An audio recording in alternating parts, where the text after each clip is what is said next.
What's up, guys? Disclosure Artist here, and I'm going to read excerpts of a conversation I'm having with what I consider to be an awakened individual, because I think it's an interesting conversation, and I just wanted to share it with you guys, because it's up to each and every one of us to open up our heart and mind to the true nature of reality. And the true population of Earth is probably closer to 9 billion people, so that's 9 billion different movies all playing simultaneously with each and every one of them.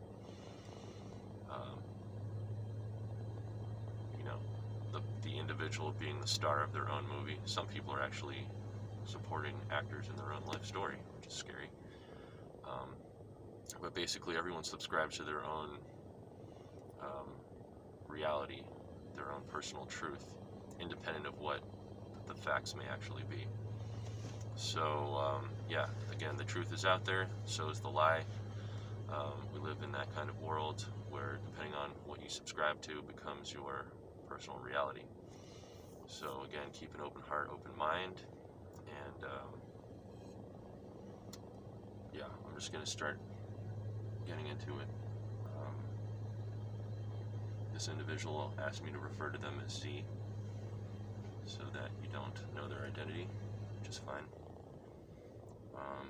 But again, personal responsibility for what we know. And of course, can we accept the true nature of reality outside of what our comfort zone will dictate, and allow us to feel warm and fuzzy and cozy feelings about?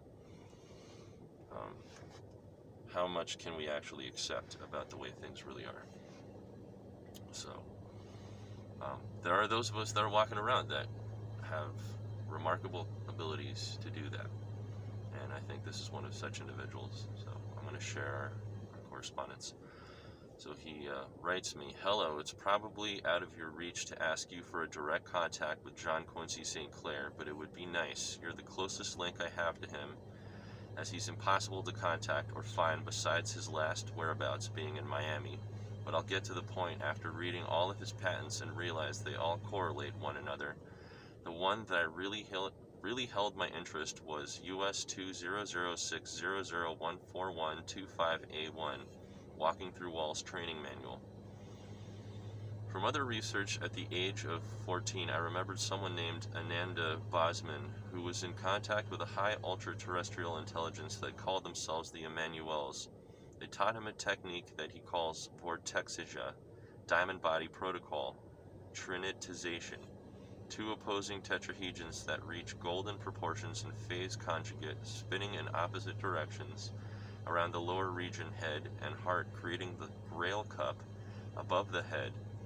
These series of spins caused him in a seminar in Norway to disappear for 4 hours. He's done this about 7 times, has translocated, levitated, and more. He refers to the state he's in when it happens as a hyper body, and that he goes into hyperspace anyway. Remembering this, I made the connection that him and John are literally talking about the same thing. Ananda does it a different way and actually cannot do it at will as well John Quincy St. Clair can. I honestly believe John's technique to be more accurate and useful. They both describe the mapping of the tetrahedron geometry as a basis and the use of hyperdimensional energy. So to get to the point, I did John Quincy St. Clair technique, walking at 1 sec intervals, arms crossed to right, facing back left, forward. I then saw on my 3rd attempt a mirage effect covering my body and a shift in weight. I had stopped immediately, which I regret. I haven't been able to do this again, and I feel like it's because I'm not doing it correctly. I've been tracking him down in order to only ask him about this one technique and patent. I would really much love for him to train me in this or coach me, but he has no interest in others apparently. But given him and your father's history, and that your father is confident he will meet with you, it seems that he'll make an exception for you. So I ask, can you please ask him about this technique in more detail for me? My weight is about 112 and height 1.6. Weird combo. I assume he's referring to centimeters and meters.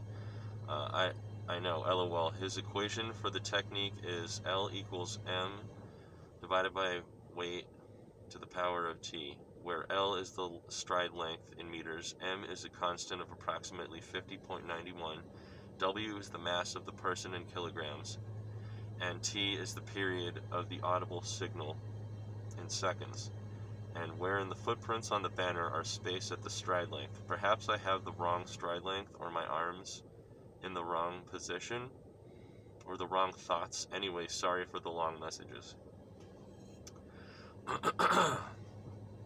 To this I responded, "Hello, it sounds to me like you may have phase shifted.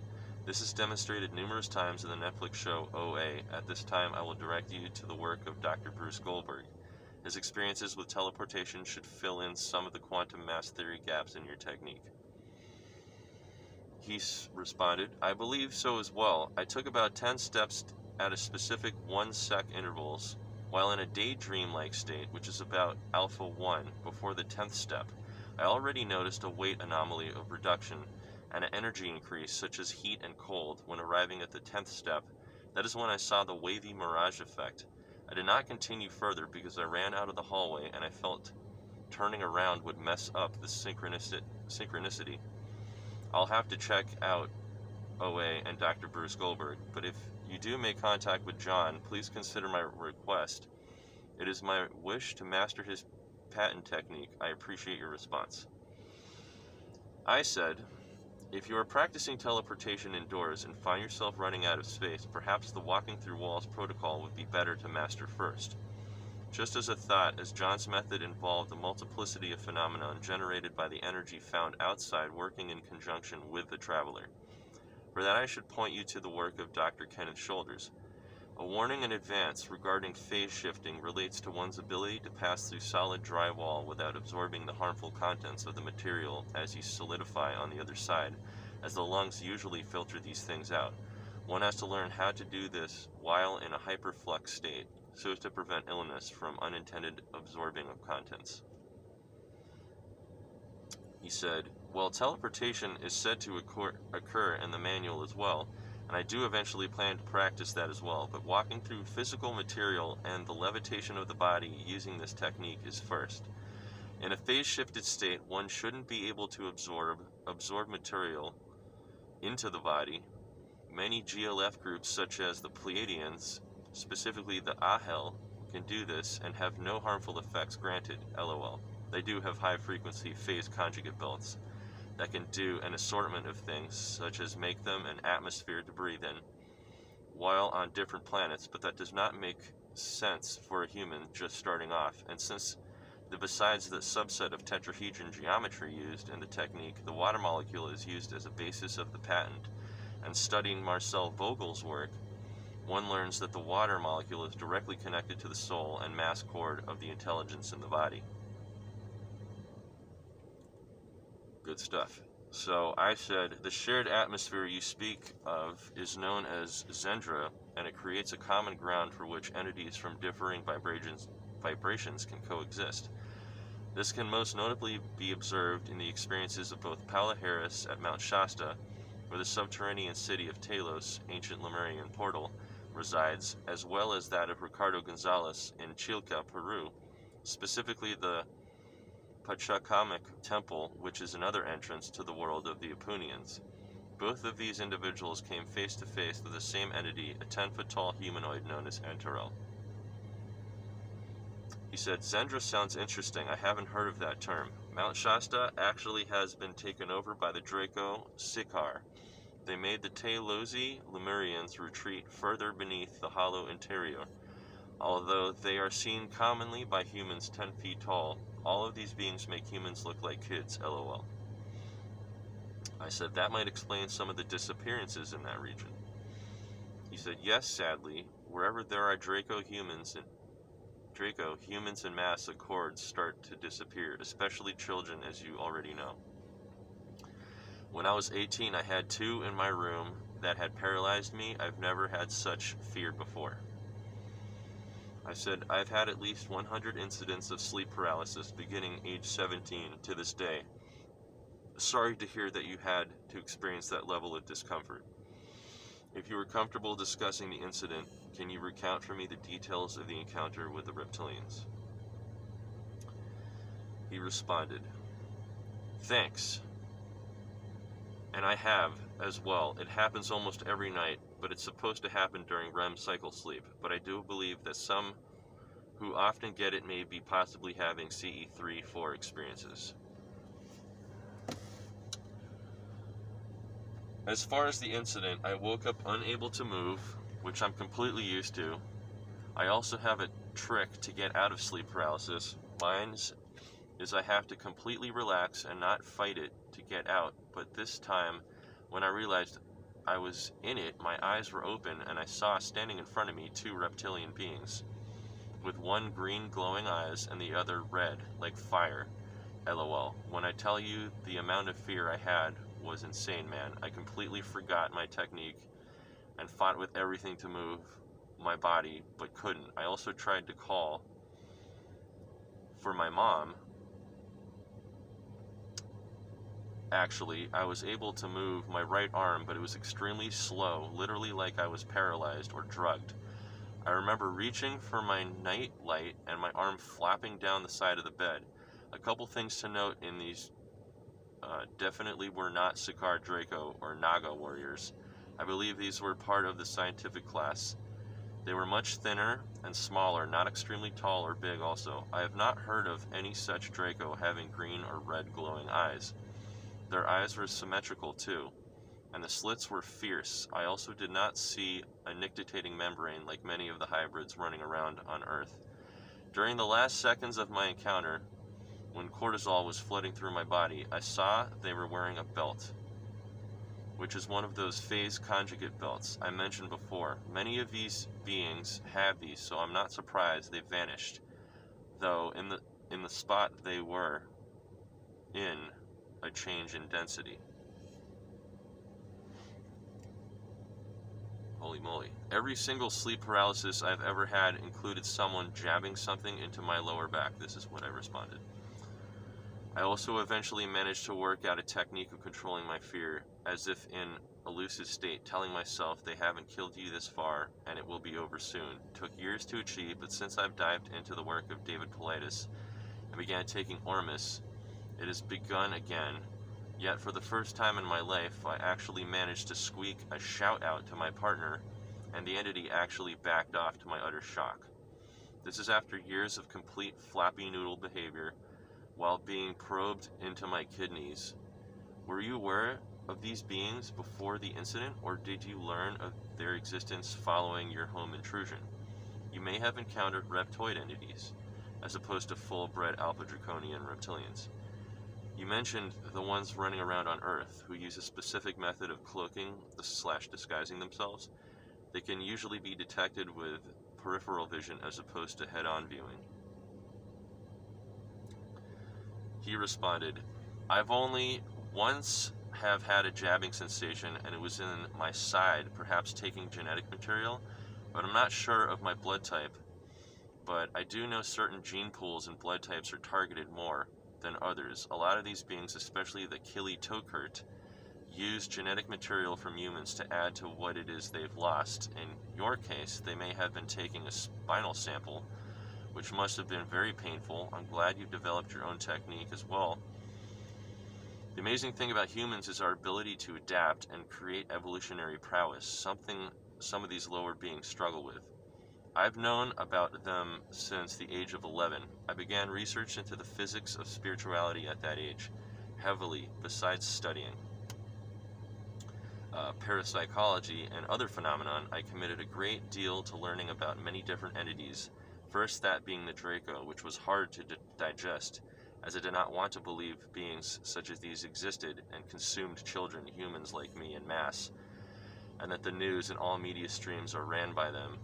At that time, I actually acted like they did not exist, but as the years had passed with my research, they began to pop up around every corner in my literature, along with other beings, to the point I could not ignore them. So I researched everything about them, talked to some who were actually hybrids, talked to those who were high Freemasons. I also had information come to me in dreams, so I got the answers I wanted.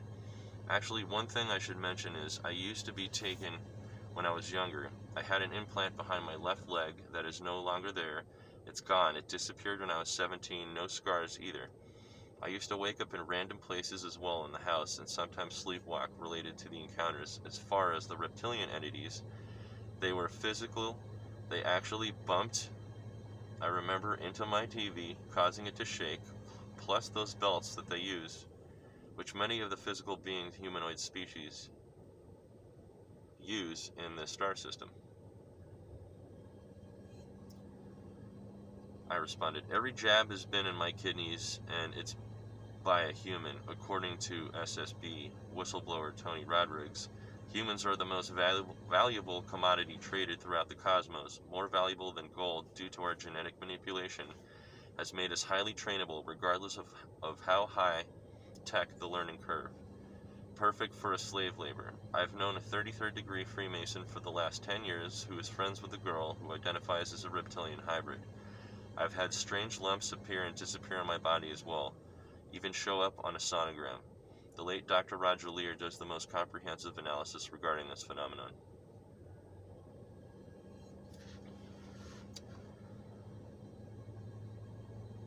He says, I'm glad you know the deal. Most I talk to have never heard of the SSP or that humans are a prime resource that is being siphoned off.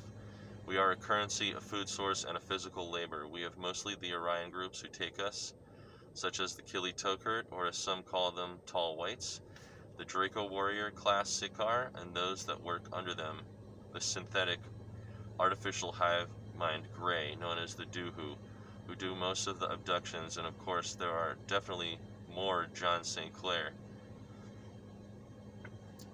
abductions. There are definitely more John St. Clair. I'm sure his diagram for his TR-3B model was based off of the Kili Tokert ship. They have larger triangular ships with symmetrical ends and a form of resonance spatial cloaking that shows what's up top on the bottom. Anyways, Tony Rodriguez is right, just like Alex Collier and the many others who can attest human genetic self for high the electrical capacitance presented in our bodies. The same charge which makes up a soul and memories and psychokinesis is sought after by many. He was friends with a hybrid girl. That's interesting.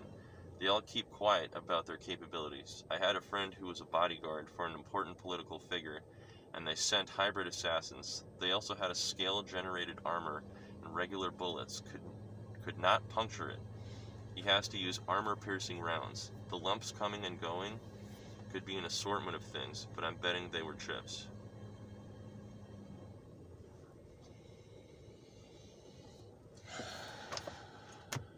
Yep. So I responded, the Draco like to park over battlefields and drink up the loosh. Most of the Greys performing abductions are PLFs, or program lifeforms, as are the MIB. I've seen 2 black triangles, both with witnesses close enough to throw a rock at. Alex Collier and his Andromeda story mirror that of Corey Good and his Blue Avian story. Great information, but are they charlatans? According to Captain Randy Kramer, the soul is composed of a quantum fluid dynamic.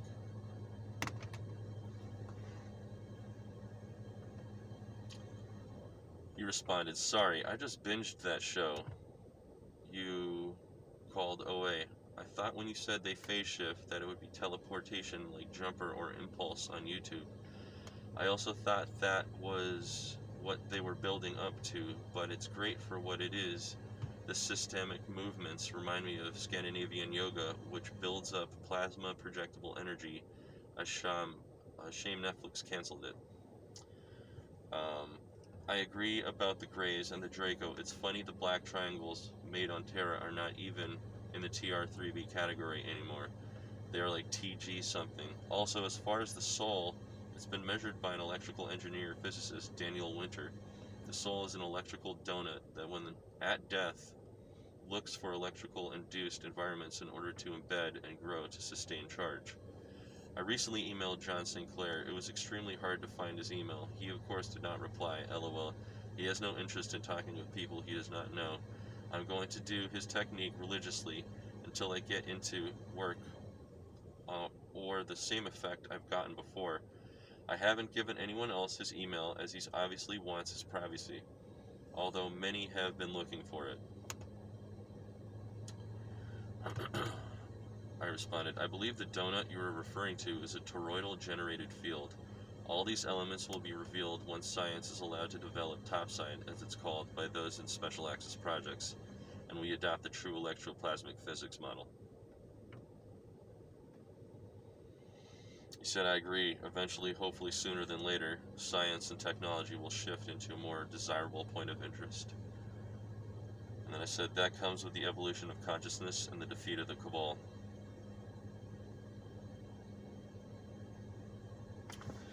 So that's all I'm going to read from this conversation for now. And I hope you guys have something to think about. All right, take care.